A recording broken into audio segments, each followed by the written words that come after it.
Olá, sejam bem-vindas e bem-vindos ao nosso canal. Hoje nós vamos analisar o pronunciamento do Bolsonaro agora à tarde, hoje 16/4, em que ele demitiu o ministro da Saúde, Mandetta. Bem, há muitos detalhes, para serem analisados, mas antes eu queria pedir a vocês que se inscrevessem no canal, curtissem, compartilhassem, para que a gente possa atingir o maior número de pessoas, nesse debate. É um momento muito grave da história brasileira. Na minha vida é o momento mais grave, não me lembro de outro, e eu já vivi momentos extremamente graves da realidade brasileira, mas esse é incomparavelmente, é o maior. Talvez seja o mais grave da história brasileira pelo que ele apresenta a seguir. As perspectivas não são nada boas, a possibilidade da morte, já muita gente está morrendo, mas a possibilidade de uma verdadeira carnificina ser provocada devido a concepções do presidente Bolsonaro. É um discurso em que primeiro ele retira o ex-ministro da Saúde, agora ex-ministro da Saúde, Mandetta, por clara oposição. Ele é contra o isolamento, ele é contra a quarentena. O Mandetta implementou a quarentena, estava trabalhando ao lado de governadores e prefeitos que são contrários você permitir a livre circulação das pessoas, a circulação nesse período de crise sanitária. Então a divergência foi essencialmente por visões opostas. Muita gente tem analisado como se o problema do Bolsonaro fosse uma espécie de ciúmes, ou porque o Mandetta estava aparecendo mais do que ele. Não nego que possa haver esse fato. Não, mas eu também não sou especializado nessa área da análise psicológica. Mas do meu ponto de vista, o principal não é isso. O principal é a divergência mesmo nas políticas de saúde a serem implementadas para confrontar o Covid-19. Isso trouxe à tona uma série de elementos. O primeiro, que o Bolsonaro queria demitir o Mandetta já há 1 ou 2 semanas. Houve uma intervenção, segundo consta, dos generais que estão ligados a ele no Palácio do Planalto. Alguns chegaram a dizer que Bolsonaro tinha se tornado a rainha da Inglaterra, que não mandava mais, que quem mandava agora era o general Braga Neto. O pronunciamento e o ato de hoje demonstram que não é bem assim. É provável que os generais tenham aumentado o seu poder de decisão no núcleo do Palácio do Planalto, isso ficou demonstrado, mas não significa uma divergência entre Bolsonaro e os generais. Há muita gente que espera ansiosamente algum elemento de racionalidade vindo das Forças Armadas. As pessoas imaginam ainda um exército, marinha e aeronáutica com um sentido nacional. Pode esquecer. Esse pessoal está todo no projeto do Bolsonaro. O próprio Mandetta, percebendo esse desgaste, buscou a sua demissão com 2 entrevistas, uma no domingo, outra ontem ou hoje, em que ele coloca claramente que há 2 visões distintas. A visão dele é a do Bolsonaro e que provavelmente ele seria demitido. Impediu inclusive a demissão de um dos seus secretários de vigilância sanitária, alguma coisa assim, para que a equipe toda saísse junta. Isso é um elemento importante. Ele quis ser demitido, ele não se demitiu, porque depois os bolsonaristas, o núcleo que é chamado do ódio, o gabinete do ódio que está instalado no Palácio do Planalto, dissesse que ele desistiu, que ele covardemente saiu da batalha. Então ele disse, não, vou ser demitido. Ele, Bolsonaro, vai assumir a inteira responsabilidade por uma tragédia ainda maior que se anuncia. Esse foi o primeiro fato. Então, não há esse desgaste todo do Bolsonaro junto aos setores militares de comando, não há uma mudança do Bolsonaro em relação ao isolamento, ele quer acabar com o isolamento. Terceiro, o Bolsonaro se sente fortalecido por um grupo que está em torno dele, ideológico, que vive uma alucinação coletiva, né? E que esse grupo, estatisticamente, nas pesquisas, se mostra inabalável, um grupo de 20% a 30%.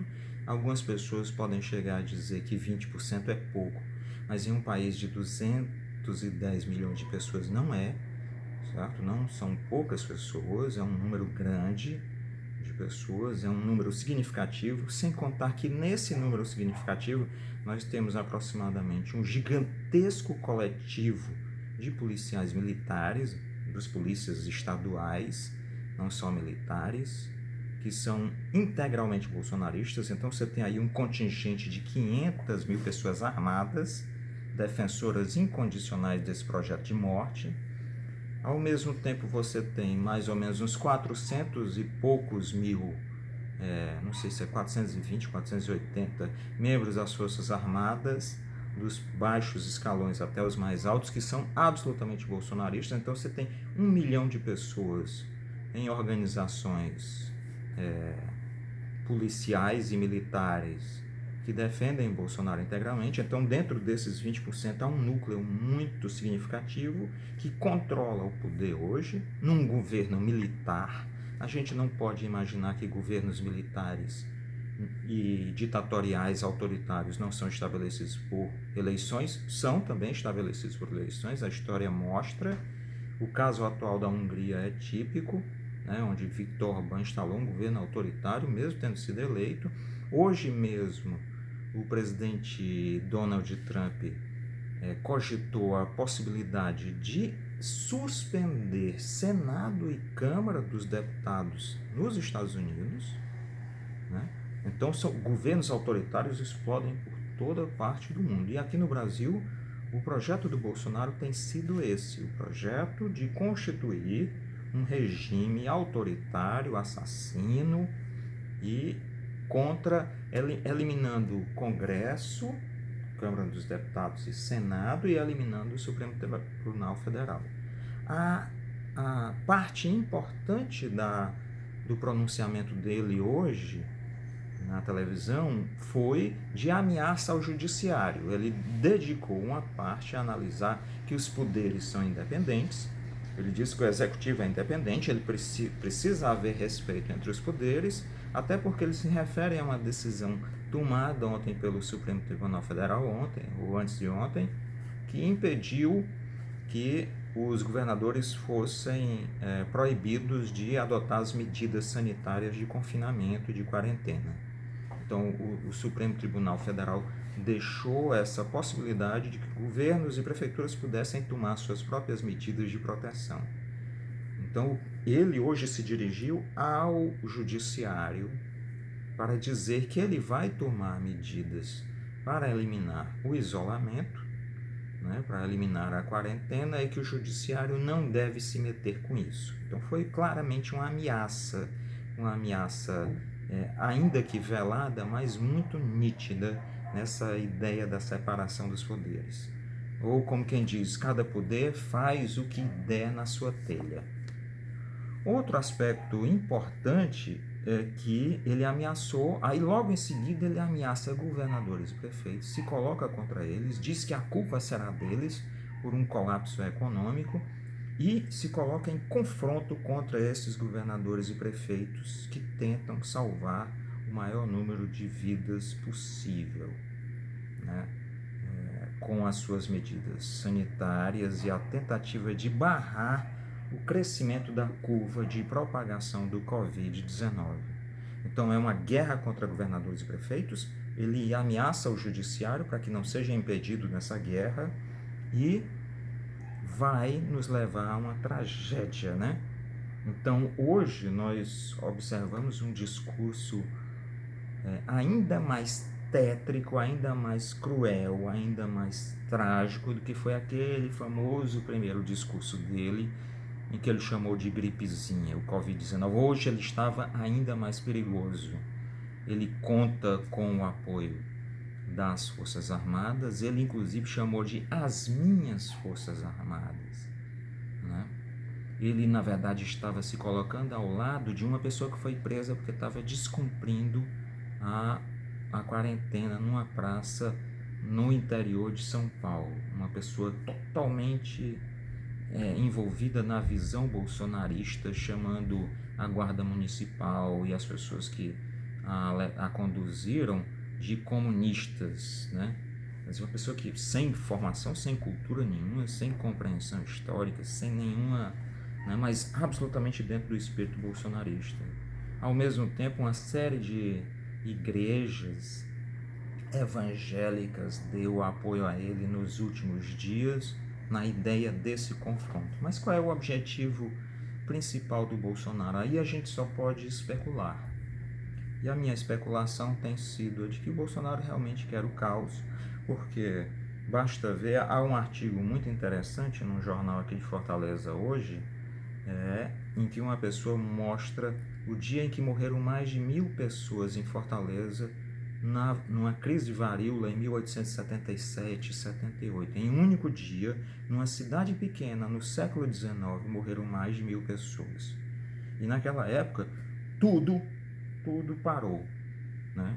Mesmo sem o isolamento, as próprias pessoas, com medo da difusão da varíola, se ocultaram, a própria economia parou. Então, não existe essa contradição.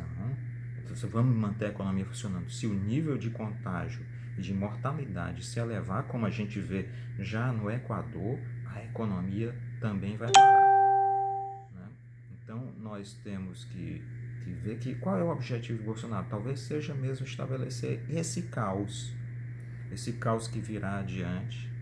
Diz-se que não tem dinheiro para continuar pagando essa manutenção das pessoas em casa, o que é uma absoluta mentira, porque para os bancos foi dado 1,2 trilhão e foi pago rapidamente, não houve essa dificuldade para pagar as pessoas com R$ 600.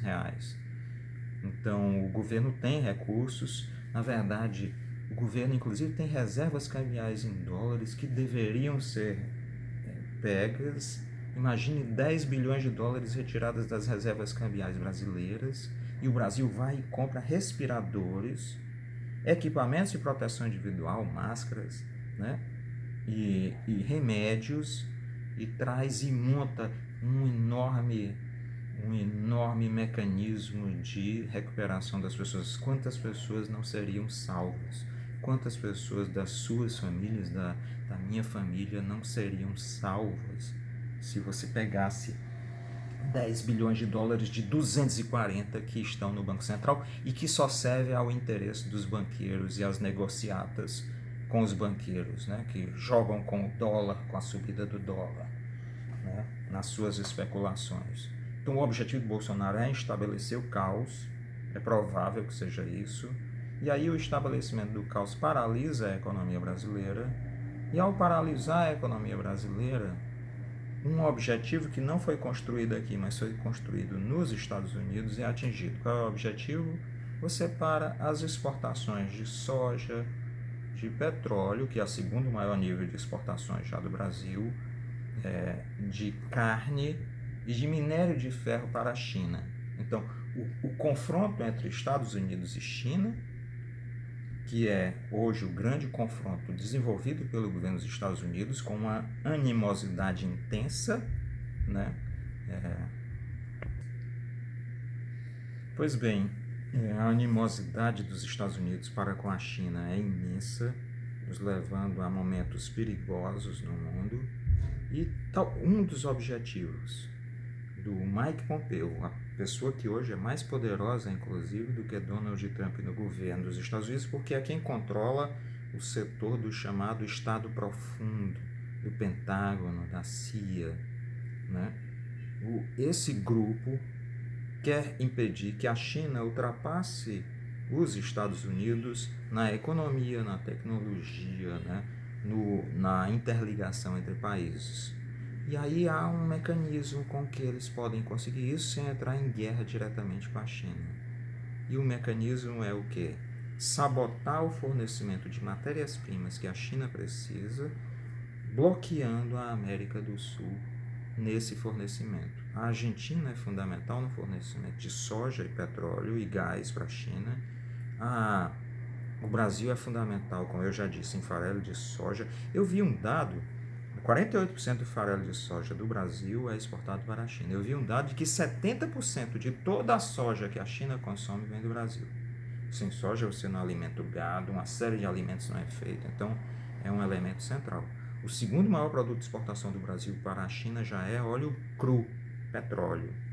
Minério de ferro, 1/3 do minério de ferro que a China consome vem do Brasil, sem contar a carne e outros elementos. Então, é um objetivo macabro. Nós estamos sendo utilizados por interesses externos, né? Interesses que querem destruir a China, que são interesses nos Estados Unidos para manter o seu poder imperial. O que é que eles fazem? Eles querem nos levar a um nível de desorganização extrema, de modo que a economia brasileira pare por causa do colapso sanitário. Esse é o elemento central que está em jogo, né? Voltaremos analisando essa situação.